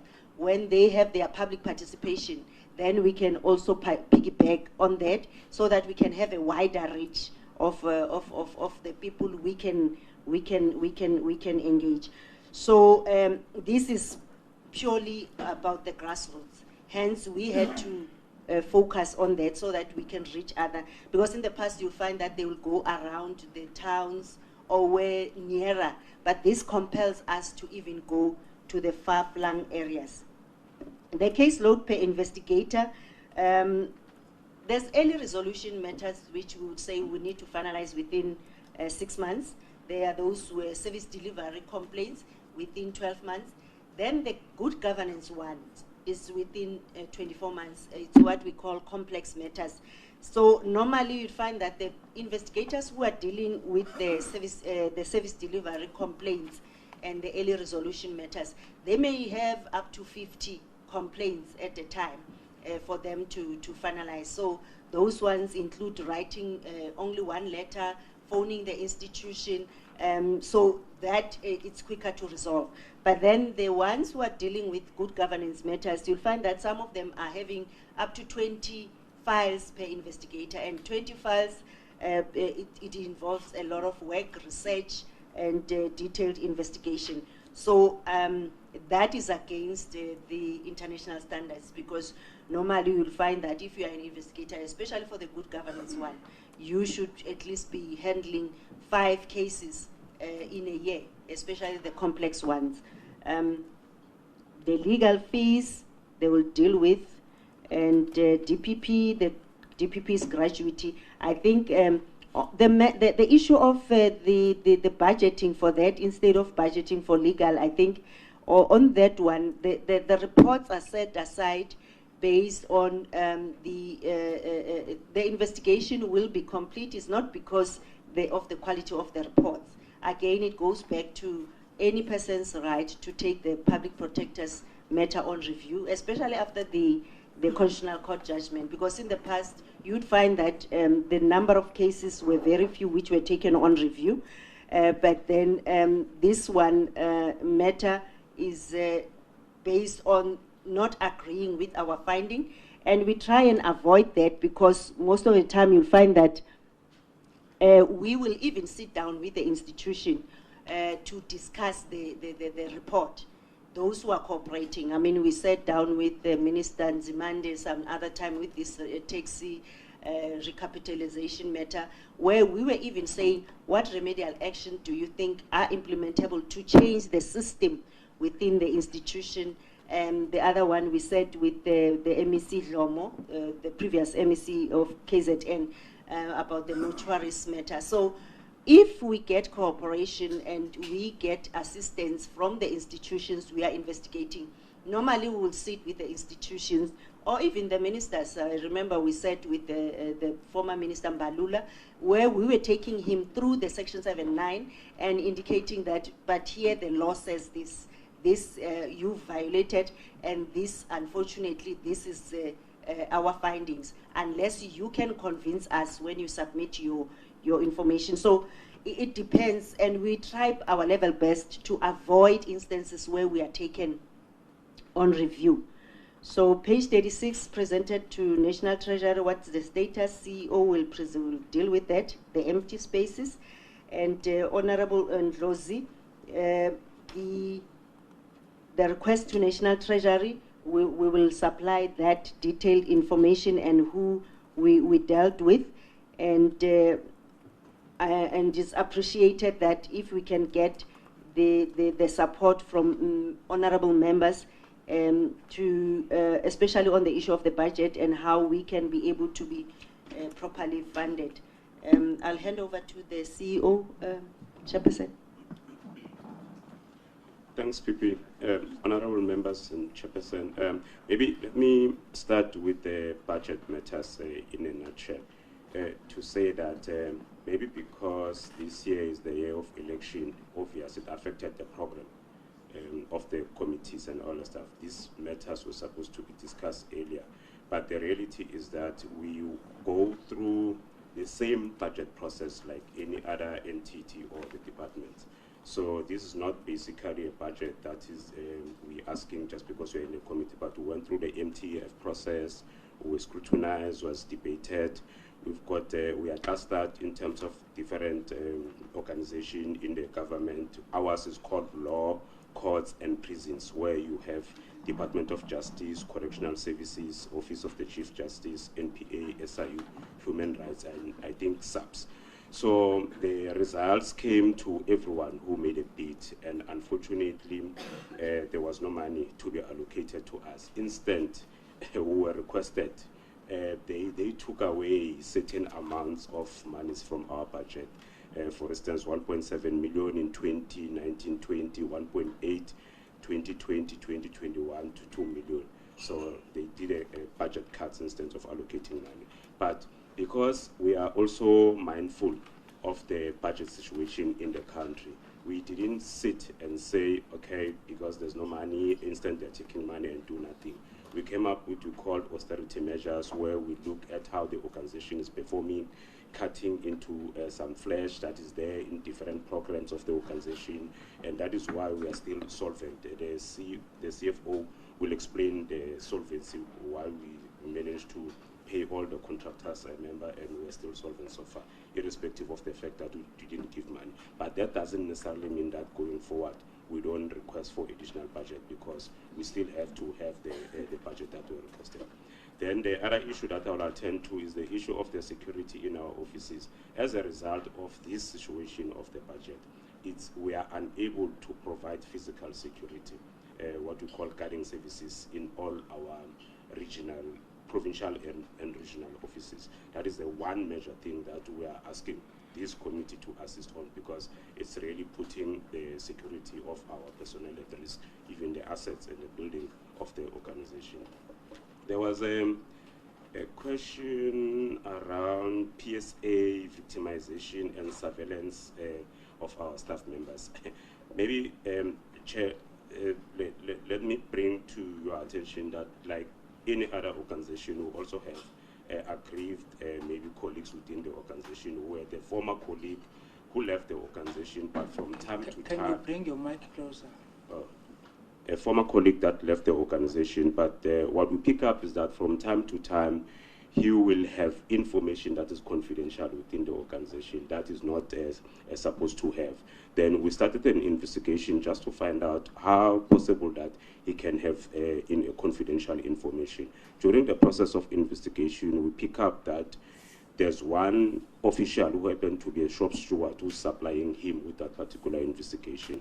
And then the investigators brought to our attention. But the reality is that we had to use an independent law at the attorney firm, because we didn't want to have it internally, so that there are no questions about why we're doing all this. The report point to this shop steward, and then when we started engaging him to say, can you please explain your side of the story around this, then he felt that he's being victimized. He ran to PSA. You will know that some month ago, PSA even went further to issue a statement, which we are engaging them on that statement.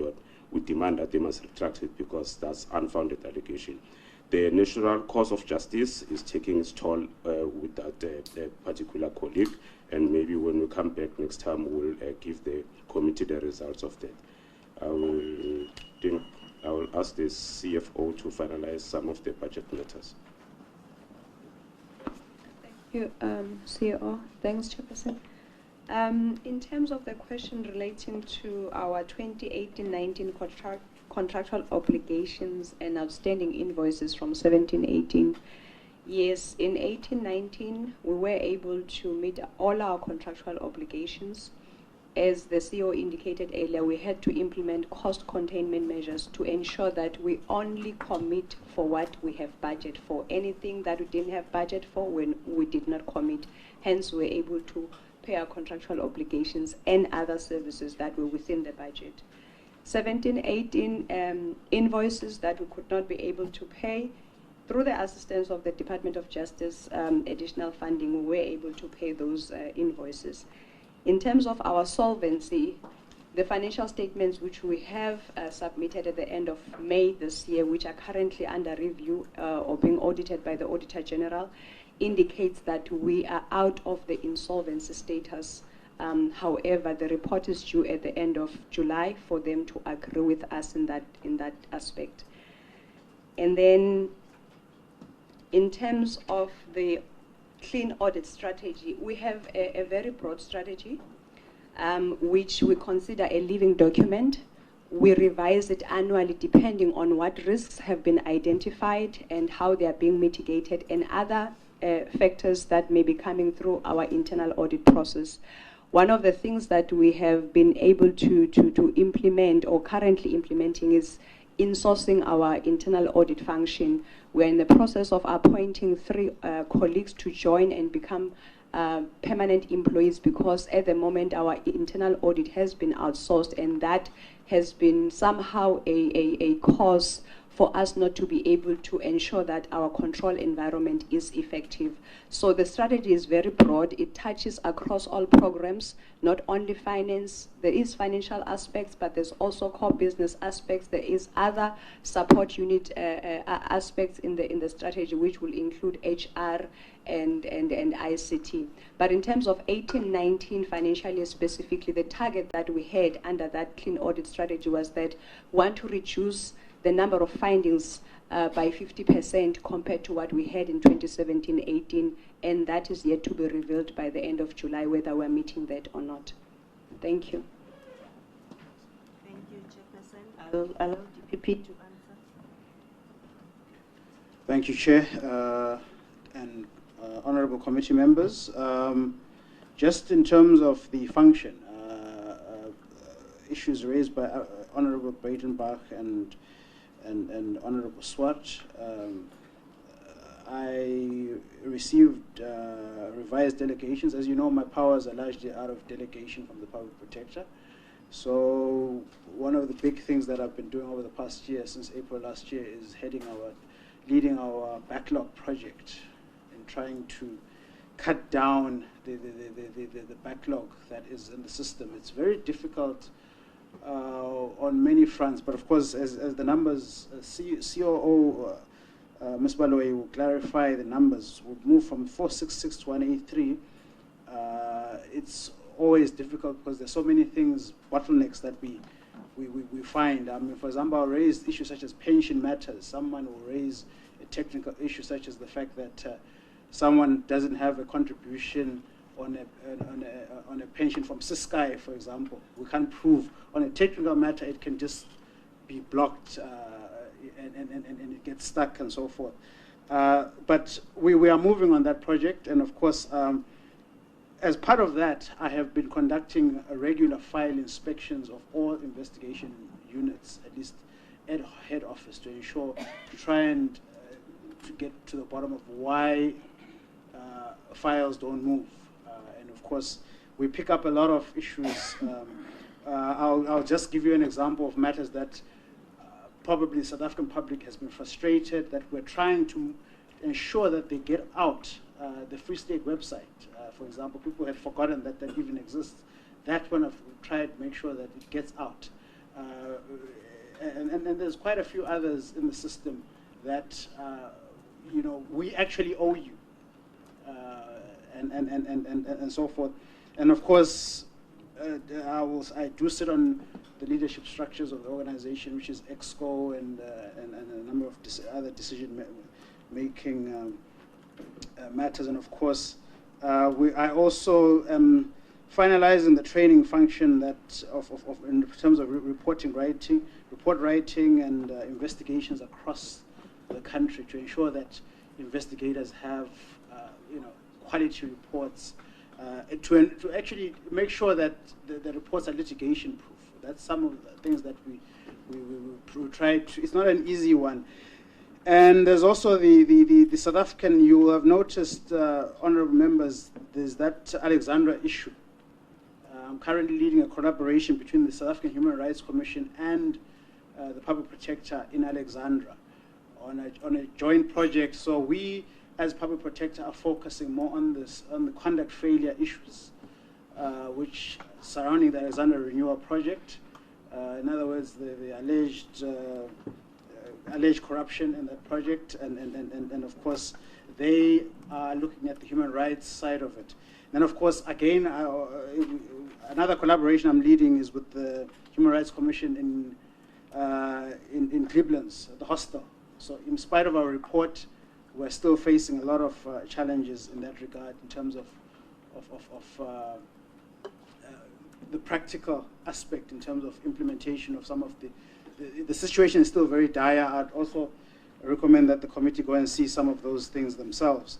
Yeah, and then there's issues such as the issue of whistleblowers still remains a big challenge for us, because I think Honorable Swart will remember that there was that Protected Disclosures Act, which we also gave our input in terms of the amendments and so forth. But you find that generally whistleblowers are still very vulnerable in South Africa.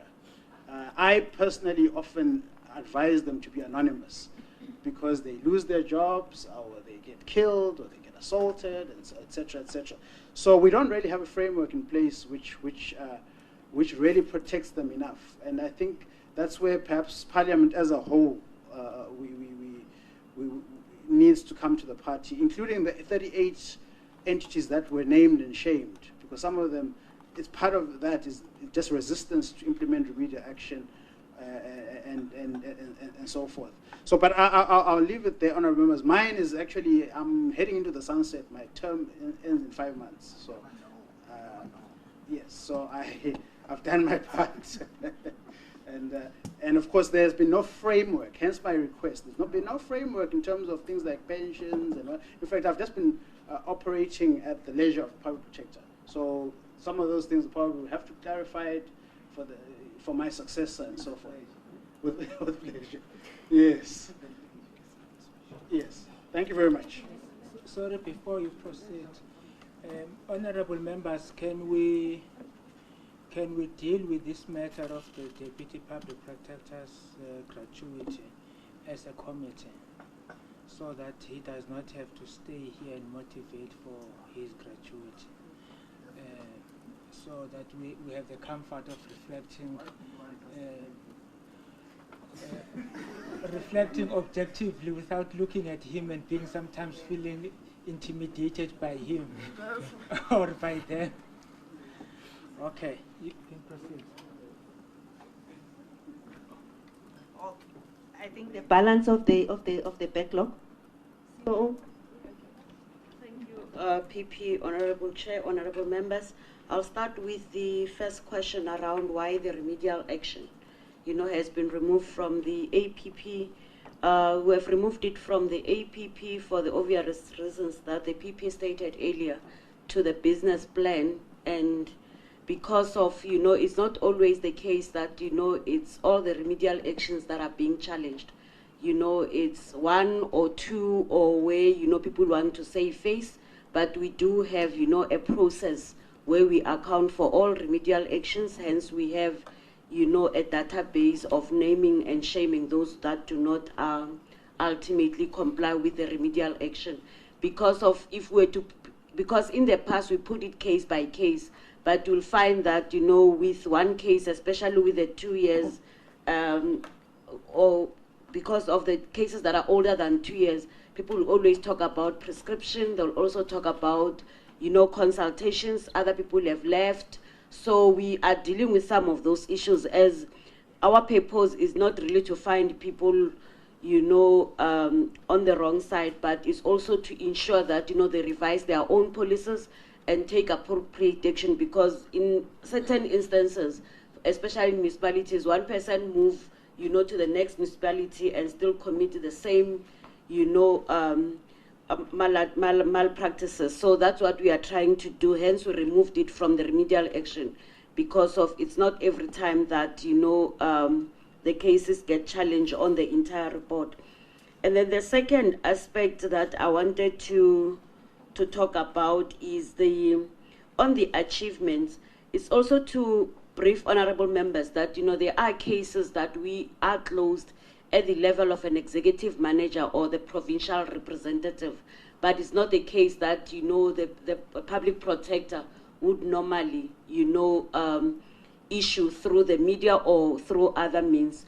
So as at the 6th of February this year, that is 2019, we had a backlog of around 466 cases, and by the end of the financial year, that is March, we had around 283 cases, and then by the end of June, we had the balance of around 81 cases. And of those cases, we had 45 draft reports, which we hope to finalize by the end of July, that we have already issued most of the draft reports to the affected parties. And we had 27 closing reports, and we also had complaints that we settled through settlement agreements, which were about, you know, 3. So in essence is that, you know, we are working very hard to ensure that, you know, we don't have a backlog from 2018 backwards, and that's why the DPP keeps us busy, you know, 24/7. So by the end of July, we would not have a backlog case dating back from 2018-19. The backlog that we have started is from 19 to 20, and we can account for them. We've got a dashboard that shows age analysis, where this person stays, what kind of a complaint it is, and where it's possible, for instance, with Home Affairs, because of, you know, there are various complaints from your ID, passport, you know, asylum seekers. We ring fence them, and then we deal with them in the entire country, in all offices, with the DG of Home Affairs, and we agree on the remedial action. Same thing as the government pension funds. You know, we deal with those cases like that. The city of Tshwane is also, we work in that kind of system. So in essence is, we would be having no case older than 2 years, you know, for the dating back from 2018 up to 2011, because those were the cases that we were dealing with. With regards to clinics to date, of the planned that we have had 24. The only province where we did not conduct clinics, it was in Limpopo, because of that's where the first road show of the public protector happens. So we prioritized the road show, and then they will do the clinics later. So of the plans that we had today, we have done 24. And of the reports issued today, of the 56 that we have in our APP, we have issued 33.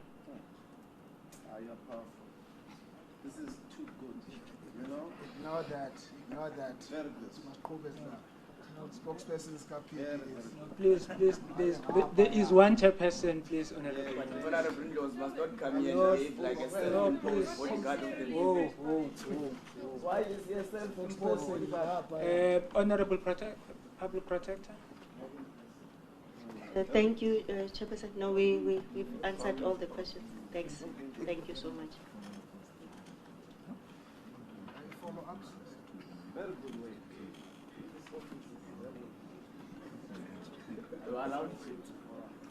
Honorable members, there's a request for follow-ups. I will only allow two follow-up questions per member. Just one, Chair.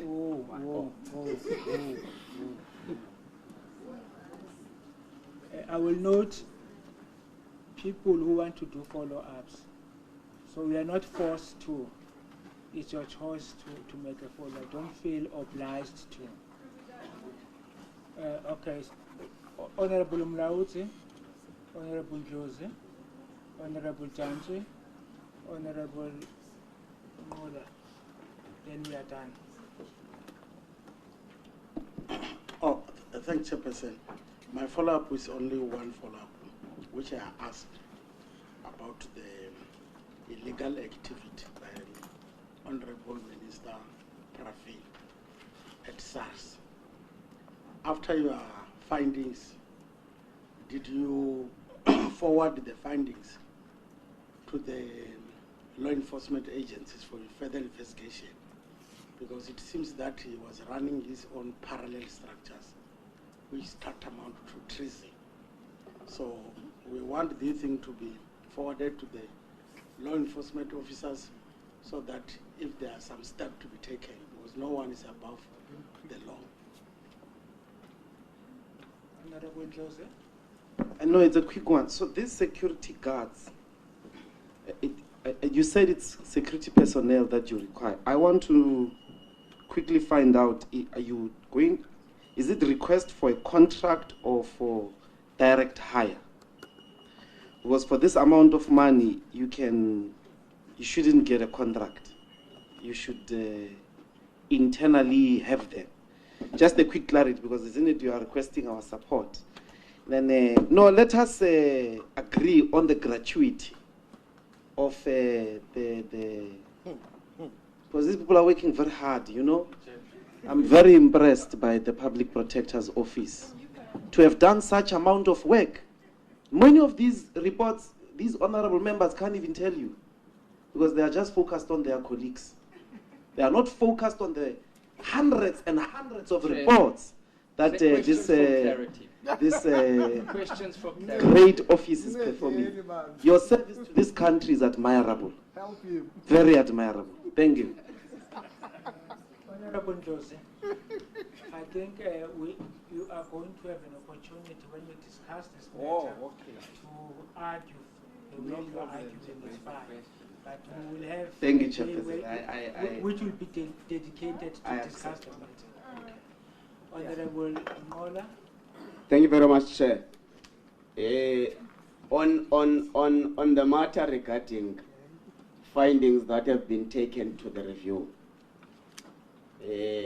the actual question was not that are they, in terms of law, allowed to take the findings of the PP to review. It was not the question. The question was, with regard to the number of those cases, would one be incorrect to draw an inference that there is some portion of society who feels that part of the work of the Public Protector's Office was not done thoroughly and impartially? That was the actual question, Chair. Lastly, did she bring any form of security here in the form of honorable laws?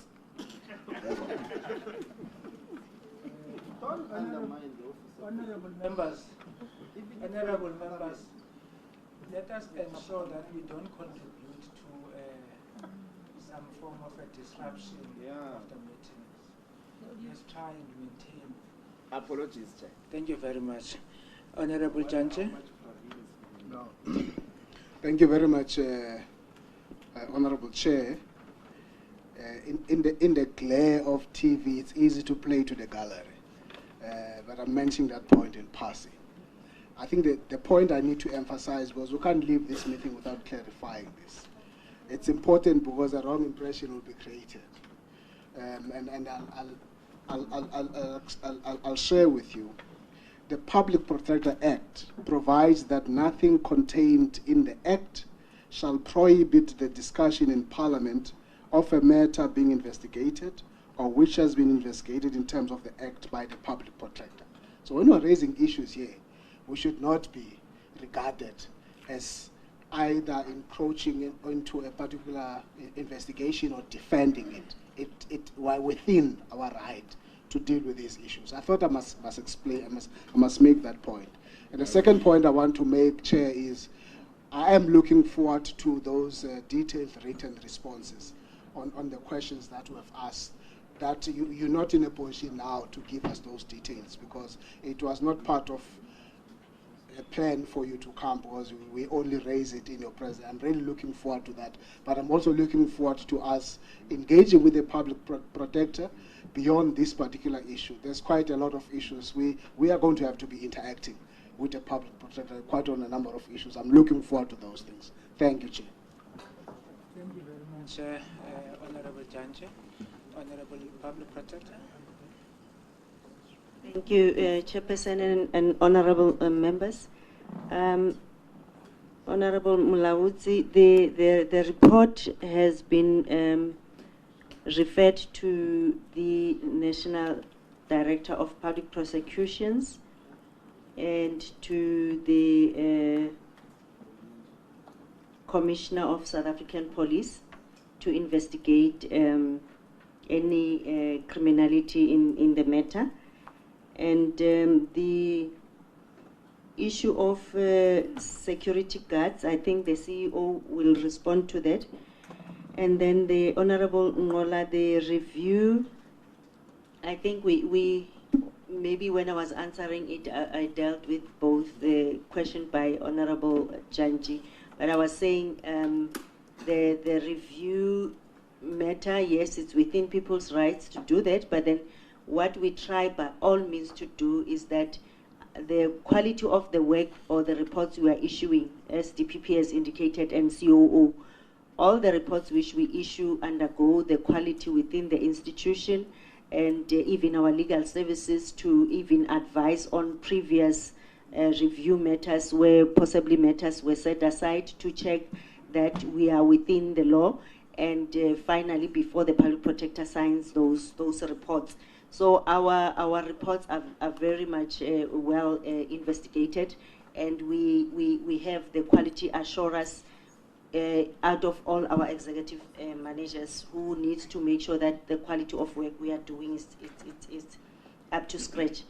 And then the issue of engaging with Parliament, I acknowledge, Honorable Janji, that yes, on our activities we should be presenting our accounting on that, yes, and then secondly, we will definitely appreciate your support in our engagements. Thank you.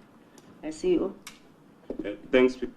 Chair, around the issue of the budget request on the security, it's a physical security guarding, which is contractual. We don't have that in our organogram, so we need to outsource and get companies that can safeguard our buildings, personnel, and assets. Then the amount, it's big because we now, in the fourth revolution, it's bringing its own challenges. Part of that security is information security systems to avoid leakages, hackers, and cyber criminals. So it's all contained in that amount that you see. Thanks.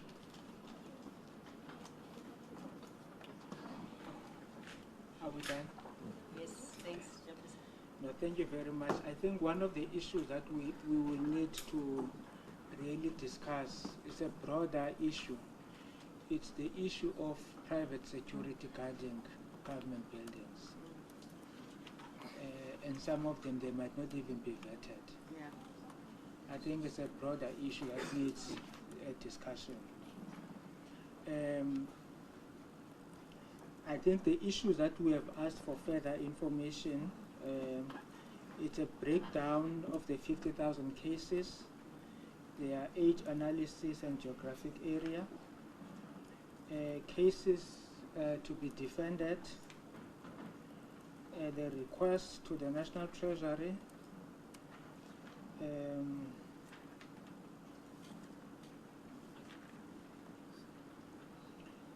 as a committee we have agreed that we, as soon as possible,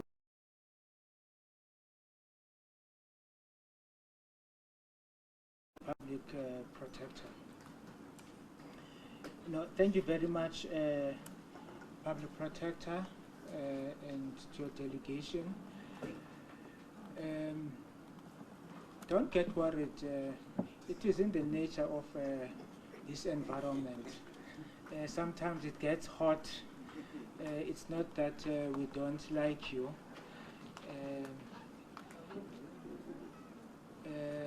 We always enjoy interaction with our entities.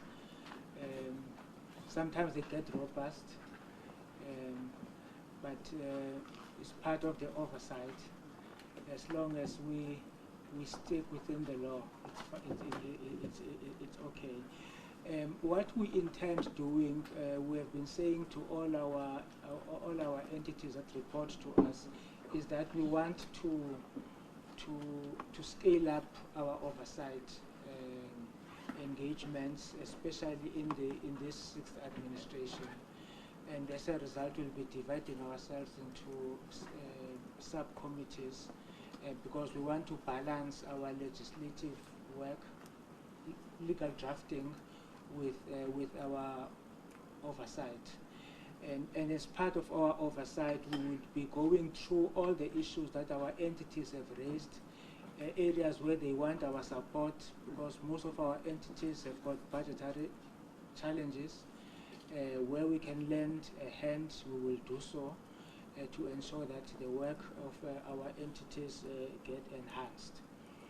So we'll continue to have these lively engagements with the institution, and where you cannot provide us with answers as we have done, you tell us so that you can